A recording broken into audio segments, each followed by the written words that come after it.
Welcome to 99 TV. నేను బ్రహ్మనాయుడు. ఇకపోతే జగన్కు ప్రాణహాని ఉందా?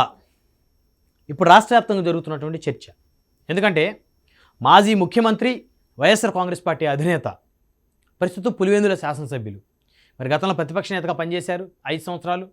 అదేవిధంగా అంతకుముందు ఎంపీగా పనిచేశారు, రాష్ట్ర ముఖ్యమంత్రిగా పనిచేశారు.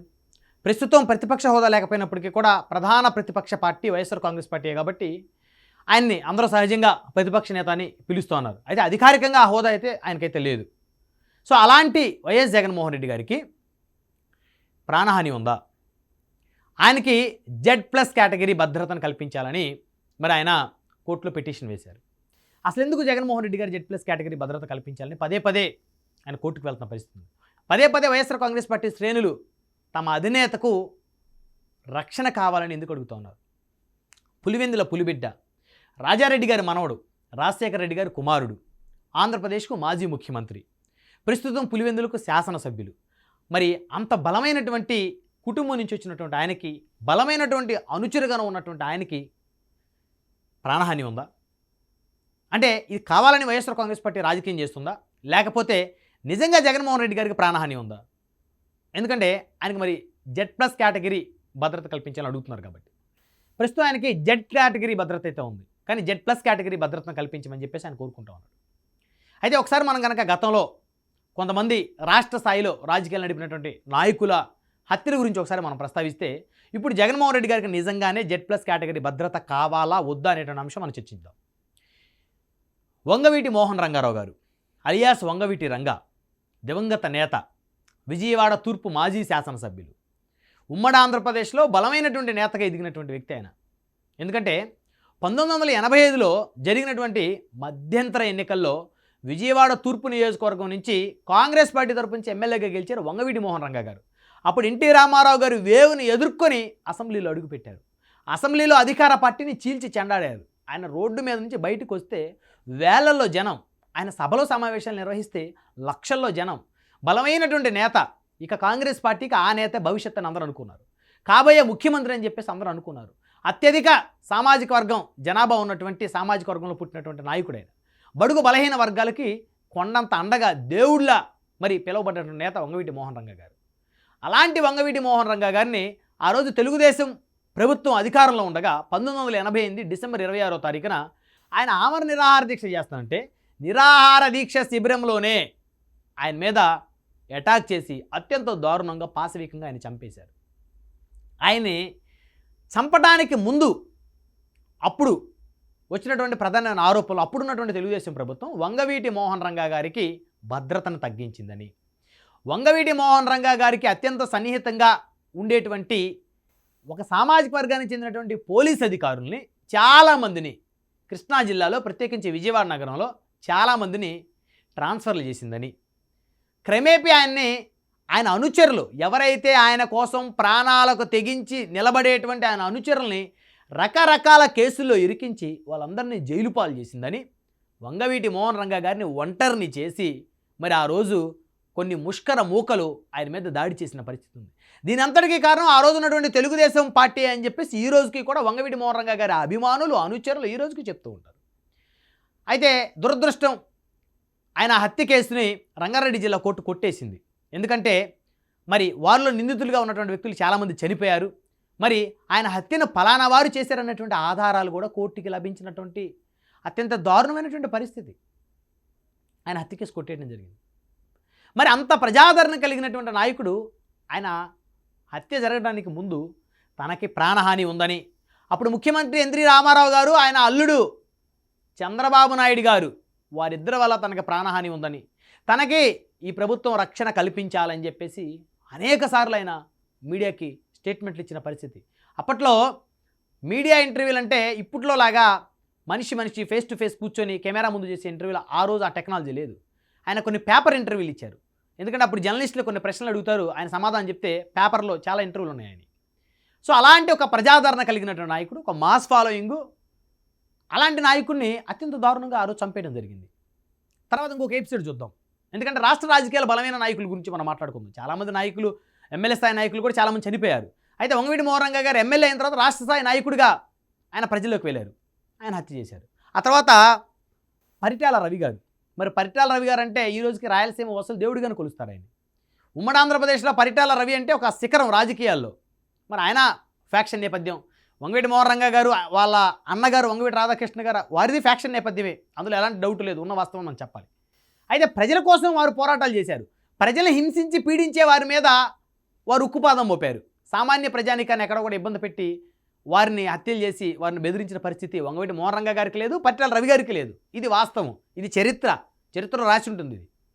అలాంటిది పరిటాల రవి గారి ఎపిసోడ్లో మరి ఆయన ఎమ్మెల్యే అయిన తర్వాత మరి ఎన్టీ రామారావు గారి నాయకత్వంలో మంత్రిగా పనిచేశారు.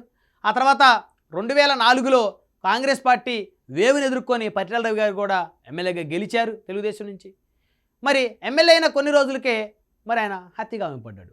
ఆ రోజు కూడా పరిటాల రవి గారిని అడుగడుగునా హింసించారు పోలీసులు. అడుగడుగునా పరిటాల రవి గారి కాన్వాయ్ని, ఆయన ఎక్కడికి వెళ్తున్నా సమావేశాలకి, ఆయన పార్టీ కార్యకర్తలను కలవడానికి వెళ్తున్నా అడుగడుగునా ఆపటం, మారణాయుధాలు ఏమైనా ఉన్నాయని చెక్ చేయటం, చెకింగ్ల పేరుతో ఆయన్ని నానాగా ఇబ్బంది పెట్టడం, అనేక రకాల టార్చర్ చేశారు. ఆయనకి భద్రత తగ్గించారు. అదేవిధంగా ఆయన ప్రధానమైన అనుచరులను చంపేశారు.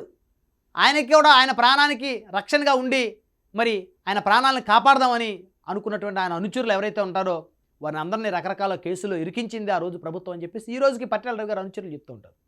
అలాంటి పరిటాల రవి గారిని అత్యంత దారుణంగా పట్టపగలు పార్టీ ఆఫీసులోనే మరి ఆయన ఒక సమావేశం నిర్వహిస్తూ కార్యకర్తలతో మాట్లాడుతూ ఉంటే మరి ఆయన కళ్ళల్లో షూట్ చేసి చంపారు. ఆ రోజు జరిగినటువంటి హత్య కూడా ప్రభుత్వం వైఫల్యం. వంగవీటి మోహన్ రంగా గారి హత్య ఆ రోజు తెలుగుదేశం పార్టీ వైఫల్యం అయితే పరిటాల రవి గారి హత్య ఆ రోజు కాంగ్రెస్ పార్టీ వైఫల్యం. ఈ రెండు హత్యలు కనుక చాలా క్లోజ్గా మనం అబ్జర్వ్ చేస్తే వాళ్ళిద్దరు కూడా అత్యంత ప్రజాదరణ ఉన్నటువంటి నాయకులు, మాస్ ఫాలోయింగ్ ఉన్నటువంటి నాయకులు. కాంగ్రెస్ పార్టీలో వంగవీటి మోహన్ రంగా గారు రాష్ట్ర స్థాయి నేతగా ఎదిగారు, పరిటాల రవి గారు కూడా రాష్ట్ర స్థాయి నేతగా తెలుగుదేశం పార్టీలో ఎదిగారు. మరి పరిటాల రవి గారు కూడా తన మరణానికి ముందు ముఖ్యమంత్రి రాజశేఖర రెడ్డి గారు కుమారుడు జగన్మోహన్ రెడ్డి గారి వల్ల నాకు ప్రాణాన్ని ఉందని చెప్పేసి ఆయన చెప్పారు. కాంగ్రెస్ పార్టీ నాయకుల వల్ల ప్రాణాన్ని ఉందని చెప్పారు. తనకు రక్షణ కల్పించాలని చెప్పేసి ఆ రోజు ఆయన కూడా ప్రభుత్వాన్ని కోరుకున్నాడు, పోలీసులను కోరుకున్నాడు, కానీ ఇవ్వలేదు. మరి ఎందుకు రక్షణ కల్పించలేదంటే ప్రశ్నార్థకం ఈ రోజుకి కూడా. వంగవీటి మోహన్ రంగా గారి ఎపిసోడ్లో అదే జరిగింది, పరిటాల రవి గారి ఎపిసోడ్లో అదే జరిగింది. చివరికి ఏమైంది? ఇద్దరు కూడా హత్యకు గురయ్యారు, మరణించిన పరిస్థితి. వారిద్దరు మరణించినప్పుడు కూడా రంగా గారు చనిపోయిన తర్వాత రాష్ట్ర వ్యాప్తంగా పెద్ద ఎత్తున హింస చెలరేగింది. ఆయన అభిమానులు ఆగ్రహ జ్వాలల్లో మరి ఎన్నో ప్రభుత్వ ఆస్తులు ధ్వంసమయ్యాయి. అదేవిధంగా పరిటాల రవి గారి అభిమానుల ఆగ్రహ జ్వాలలో కూడా ఎన్నో ప్రభుత్వ ఆస్తులు ధ్వంసమయ్యాయి. ఈ రెండు హత్యలు కనుక మనం చాలా క్లోజ్గా అబ్జర్వ్ చేస్తే వాళ్ళిద్దరూ కూడా హత్య జరగడానికి కొన్ని నెలల ముందు నుంచి వారికున్న ఇన్ఫర్మేషన్ బేస్ చేసుకొని, ఎందుకంటే వారి అనుచరులను ఒక్కొక్కరిని చంపటం, ఒక్కొక్కరిని అరెస్టులు చేయటం, జైలు పాలు చేయటం, వారికి రక్షణ తగ్గించటం మరి చాలా పకడ్బందీగా ఆ రోజు మరి ప్రభుత్వంలో ఉన్నటువంటి పెద్దలు కొంతమంది చేశారని చెప్పేసి ఈరోజు కూడా వారి అభిమానులు అనుచరులు చెప్తూ ఉంటారు. సో ఇప్పుడు జగన్మోహన్ రెడ్డి గారు వంతు వచ్చింది. ఆయన కూడా అదే అభద్రతా భావంలో ఉన్నారు. కేవలం 11 స్థానాలకి పరిమితం అవటం, ఎమ్మెల్యేలు అసెంబ్లీకి వెళ్ళే పరిస్థితి లేకుండా ఈయనే వాళ్ళని నిలువరించటం, వైఎస్ఆర్ కాంగ్రెస్ పార్టీ ప్రాతినిధ్యం అసెంబ్లీలో లేకుండా పోవటం, ప్రజల్లో వైకాపా యొక్క ప్రభావం తగ్గటం, జగన్మోహన్ రెడ్డి గారిని అనేక కేసులు చుట్టుముట్టడం, జగన్మోహన్ రెడ్డి గారికి సన్నిహితంగా ఆయనకు వలయంలో ఉన్నటువంటి పెద్ద పెద్ద నేతలందరూ కూడా వారి దారి వారు చూసుకొని పార్టీల నుంచి రాజీనామాలు చేసి వేరే పార్టీలకు వెళ్ళిపోవటం, విజయసాయిరెడ్డి గారు లాంటి నేత కూడా జగన్మోహన్ రెడ్డి గారిని వదిలేసి వెళ్ళిపోవటం, ఇలా చాలా అబ్జర్వ్ చేస్తే అనేక మంది ఆయనకి రక్షణ వలయంలో ఉండేటువంటి వారి మీద కూడా కేసులు బనాయించడం, వారిని జైల్లో పెట్టడం. అంటే కారణం ఏదైనా ఉండొచ్చు, వారు తప్పు చేస్తే జైల్లో పెట్టారా, తప్పు చేయకుండా జైల్లో పెట్టారా అనేది సెకండరీ. ఇక్కడ జగన్మోహన్ రెడ్డి గారు కూడా ఆనాడు వంగవీటి మోహన్ రంగా గారు, పరిటాల రవి గారు ఎలాంటి ఇబ్బందులు ఎదుర్కొన్నారో, ఎలాంటి సమస్యలు ఫేస్ చేశారో అలాంటి సమస్యే జగన్మోహన్ రెడ్డి గారు ఫేస్ చేస్తున్నారు. కొన్ని విషయాలు మన వాస్తవాలు మాట్లాడుకోవాలి. ఈరోజు ఆయన భయపడుతున్నాడు, ప్రాణహాని ఉందని భయపడుతున్నాడు కాబట్టి కోర్టుకు వెళ్ళాడు, పిటిషన్ వేశాడు, నాకు Z+ కేటగిరీ కల్పించండి, నా ప్రాణానికి హాని ఉందని చెప్పేసి. సో మన గతంలో క్లోజ్గా కనుక చూస్తే పరిటాల రవి గారు, వంగవీటి మోహన్ రంగా గారు కూడా అదే విధంగా బాధపడ్డారు వారి హత్యకు ముందు. వాళ్ళు కూడా అత్యంత ప్రభావవంతమైనటువంటి నాయకులు. స్వయాన గొడవల్లో గ్రౌండ్లో దిగి వారు పోరాటం చేసినటువంటి, ఫైట్ చేసినటువంటి, ఫ్యాక్షన్ నడిపిన నేతలు మరి వంగవీటి కుటుంబం నుంచి రాధా గారు కానీ, వారి తమ్ముడు రంగా గారు కానీ, ఇక్కడ పరిటాల రవి గారు కానీ. మరి ఒక పెద్ద వ్యవస్థలోనే వారికి ఏదో అధికారం వస్తే చుట్టుముట్టు ఉండేటువంటి కార్పొరేట్ పాలిటిక్స్లో, ఇప్పుడు నడుస్తున్న కార్పొరేట్ పాలిటిక్స్లో ఉండేటువంటి కార్పొరేట్ పీపుల్ కాదు. ఒక వ్యవస్థ, ఒక సమూహాన్ని ఏర్పాటు చేసుకొని గ్రూప్ రాజకీయాలు, ఒక వ్యవస్థల్ని మెయింటైన్ చేసినటువంటి అంత పెద్ద బలమైనటువంటి శిఖరాలుగా ఉన్నటువంటి వారిద్దరే నేల కొరిగిన పరిస్థితి. వాళ్ళతో కంపేర్ చేస్తే జగన్మోహన్ రెడ్డి గారికి ఆ వ్యవస్థ ఉందా అంటే ఆయనకే ఉంది ఆ వ్యవస్థ ఖచ్చితంగా. వారికన్నా ఇంకా ఎక్కువ వ్యవస్థను ఆయన నిర్మించుకున్నాడు. వాళ్ళ నాన్నగారు ముఖ్యమంత్రి చేశారు, ఆయన ముఖ్యమంత్రి చేశారు. లక్షల కోట్ల రూపాయల ఆస్తులు ఉన్నాయి వారికి. అయినప్పటికీ కూడా ఆయన చుట్టూతా ఆయనతో ఇష్టంతో రక్షణ వలయంలో ఉండేటువంటి వారు ఒక్కొక్కరు పార్టీలకు రాజీనామా చేసి వెళ్ళిపోవటం, రకరకాల కేసుల్లో ఇరుక్కోవటం, మరి ప్రభుత్వం ఆయన భద్రతను తగ్గించడం, ఇవన్నీ చూస్తుంటే ఇప్పుడు వైసీపీ శ్రేణులు భయపడుతున్నారు. ఒక వంగవీటి మోహన్ రంగా గారు, ఒక పరిటాల రవి గారి ఎపిసోడ్ని వైసీపీ శ్రేణులు బహిరంగంగా మాట్లాడుతున్నారు. వారిద్దరు ఎపిసోడ్లు చూస్తుంటే, వారికి జరిగినటువంటి ఇన్సిడెంట్ చూస్తే జగన్మోహన్ రెడ్డి గారు కూడా ఇప్పుడు అదే అభద్రతా భావంలో ఉన్నారు. కాబట్టి మా నాయకుడికి రక్షణ కల్పించండి. రక్షణ కల్పించాల్సిన బాధ్యత ఖచ్చితంగా ప్రభుత్వానిది. ఆ రోజు వంగవీటి మోహన్ రంగా గారు, పరిటాల రవి గారు చనిపోయినటువంటి తర్వాత ఏ విధమైన హింస చెలరేగిందో, ఈరోజు ఒకవేళ పొరపాటున ఎవరైనా సరే జగన్మోహన్ రెడ్డి గారిని లేకుండా చేయాలన్నట్టు ఆలోచన చేసి ఆ విధమైనటువంటి కార్యకలాపాలకు కనుక ఎవరైనా సరే ఆలోచిస్తే ఖచ్చితంగా ఆంధ్రప్రదేశ్లో శాంతి భద్రతలు పూర్తిగా అదుపు తప్పుతాయి. ఎందుకంటే ఆయనకి బలమైన వ్యవస్థ ఉంది, ఆయనకి నాయకులు ఉన్నారు, కార్యకర్తలు ఉన్నారు. కాబట్టి వాళ్ళందరినీ దృష్టిలో ఉంచుకోవాలి. ఆ తర్వాత జరిగే పరిస్థితులు, పరిణామాలు కూడా గుర్తుపెట్టుకోవాలి. ఆంధ్రప్రదేశ్లో బలమైనటువంటి నేతలు జగన్మోహన్ రెడ్డి గారు, పవన్ కళ్యాణ్ గారు, చంద్రబాబు నాయుడు గారు, అందులో ఎలాంటి డౌటు లేదు. బలమైన వ్యవస్థలు ఉన్నాయి. ఈ ముగ్గురు నాయకులకు ఏం జరిగినా కూడా రాష్ట్రంలో శాంతి భద్రతలు పూర్తిగా అదుపు తప్పుతాయి. ఇక కొట్టుకోటాలు, నరుక్కోటాలు, చంపుకోటాలు ఇవే ఉంటాయి. కాబట్టి ముఖ్యమంత్రి హోదాలో ఉన్నవాళ్ళు, హోంమంత్రి హోదాలో ఉన్నవారు, కేంద్ర హోంమంత్రి హోదాలో ఉన్నవారు, మరి కేంద్రంలో ప్రభుత్వం నడుపుతున్నటువంటి పెద్ద పెద్ద నాయకులు, వారందరూ కూడా ఇలాంటి సెన్సిటివ్ విషయాల మీద భద్రత కల్పించాల్సిన అవసరం ఉంది. ఏమవుతుంది, జగన్మోహన్ రెడ్డి గారికి Z+ కేటగిరీ భద్రత కల్పిస్తే కాస్త ఖర్చు అవుతుంది, ప్రజల మీద భారం పడుతుంది. సరే, ఇక సమాజంలో అశాంతి క్రియేట్ అయ్యి శాంతి భద్రతలు అదుపు తప్పి ఆస్తులన్నీ ధ్వంసమైపోయి దానికన్నా మరి ఆయన భయపడుతున్నాడు కదా, మరి ఆయనకి ఏదో ప్రాణహాని ఉందని ఆయనకి రక్షణ కల్పిస్తే తప్పేంటి? రక్షణ కల్పించాలి. రక్షణ కల్పించాల్సిన బాధ్యత ఈ ప్రభుత్వానికి ఉంది. అది ప్రభుత్వం బాధ్యత. ఓ మాజీ ముఖ్యమంత్రి, ఒక శాసనసభ్యుడే నాకు ప్రాణహాని ఉంది, రక్షణ కల్పించండి, నాకు Z+ కేటగిరీ కావాలి అని చెప్పి అడుగుతున్నప్పుడు వ్యవస్థలు కూడా ఆలోచించాల్సిన అవసరం ఉంది. సరే, చాలామంది కూటమి నేతలు అంటారు ఇంటెలిజెన్స్ రిపోర్ట్ ఉంటుంది, స్టేట్ ఇంటెలిజెన్స్, సెంట్రల్ ఇంటెలిజెన్స్ రిపోర్టులు తీసుకొని నిజంగా ఆయనకు ప్రాణహాని ఉందా లేదని చెక్ చేసి ఇస్తారని. మరి పరిటాల రవి గారిని చంపుతారనేటువంటి ఇంటెలిజెన్స్ ఎందుకు ఆ రోజు రాజశేఖర రెడ్డి గారికి చెప్పలేకపోయింది? అప్పటికి పరిటాల రవి గారు మంత్రిగా పనిచేశారు, ఎమ్మెల్యేగా ఉన్నారు. మరి ఆయన చంపుతారనేటువంటి ఇంటెలిజెన్సీ లేదా? ఫెయిల్ అయింది ఇంటెలిజెన్సీ.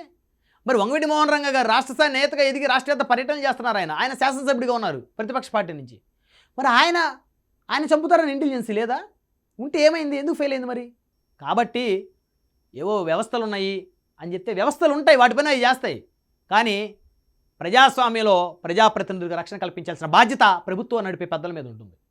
కాబట్టి ఈయనంటే చాలామందికి నచ్చకపోవచ్చు.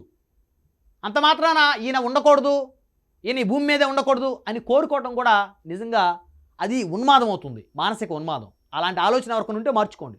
ఆయన ఓడిపోవాలని కోరుకున్నారో ఓడగొట్టండి. ఈసారి 11 కాదు 0 చేయండి, ఎమ్మెల్యేగా ఓడించండి పులివెందుల్లో.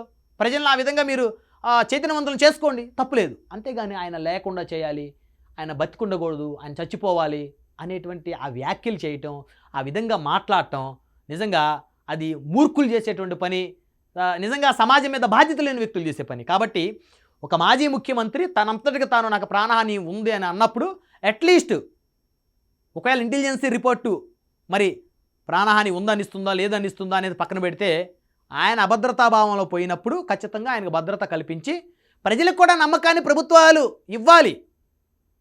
అప్పుడే ప్రభుత్వాల మీద ప్రజలకు నమ్మకం ఉంటుంది. చూద్దాం మరి ఈయన ఎపిసోడ్ చివరికి ఏ మలుపు తిరగబోతుందో.